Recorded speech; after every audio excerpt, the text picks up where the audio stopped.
Search, Daddy. Our today's story begins in a male prison where inmates are exercising. Soon, an alarm goes off, telling all inmates to go back to their cells. One inmate blackmails Sam, a prison guard, into bringing illegal items. I need off of you, baby. Get yourself. You understand me. You understand? He threatens to expose Sam if he doesn't obey. You send my boy $500 with TC over that __. I'm trying to help you. I'm trying to help you, man. What you expect? I'm a criminal, baby. Feeling scared, Sam fights the inmate but gets badly hurt with a cut on his face. Later, he sees a doctor to check for a head injury and gets stitches. When Tim and other guards ask what happened, Sam lies. He says the inmate had been causing problems for a while. He's been giving me a lot of live for a while, Sam claims. He says he just asked the inmate to go back to his cell, but the inmate refused. Sam pushed him, and then the inmate headbutted him. In self-defense, Sam hit the inmate with a nightstick to protect himself. Well, son, your first mistake was allowing him into your space and not calling for backup, a guard says. To keep Sam safe from other inmates, they decide to move him to the tower. A few days later, Sam is on the roof of the prison when he sees something suspicious happening in the yard. He uses a telescope to get a closer look. Suddenly, a fight breaks out among the inmates. Sam quickly pushes the emergency alarm.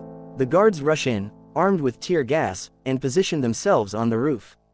As the fight goes on, tear gas is used, hitting several inmates. When the fight doesn't stop, the guards fire warning shots. This makes the inmates lie down on the ground. Then, accidentally, two inmates attack another inmate.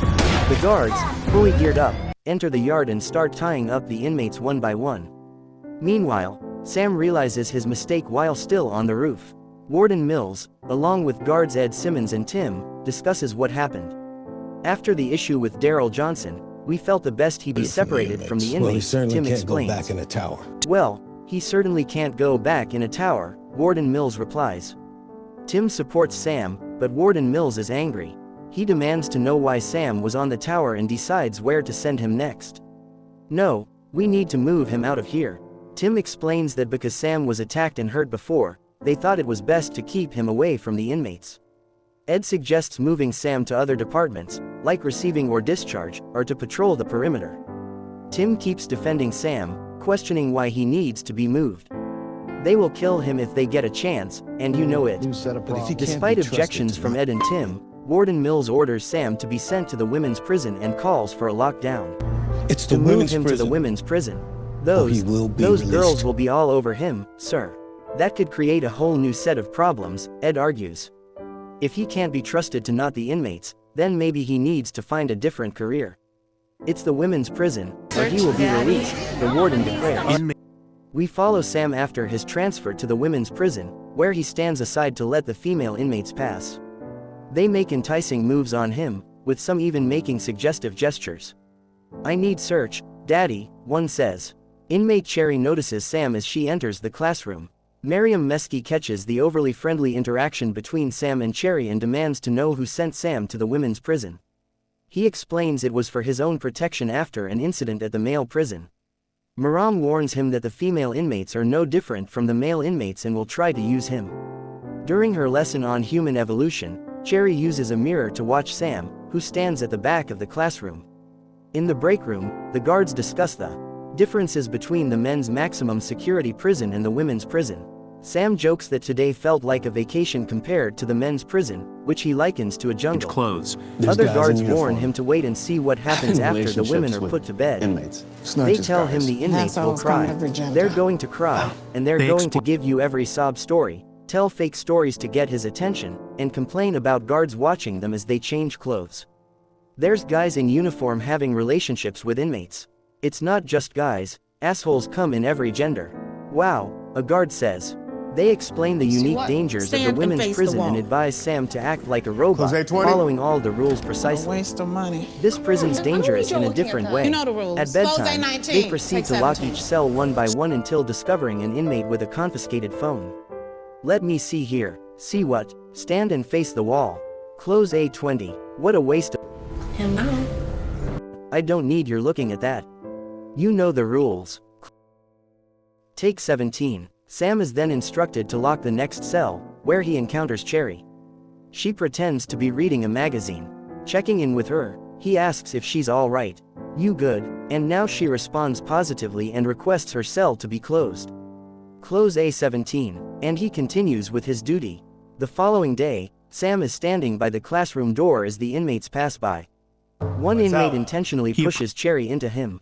She grabs his jacket and says, "I'll see you tonight." A female guard tells him to get his head straight. Get your head at it, otherwise these ladies will take advantage of his desperation.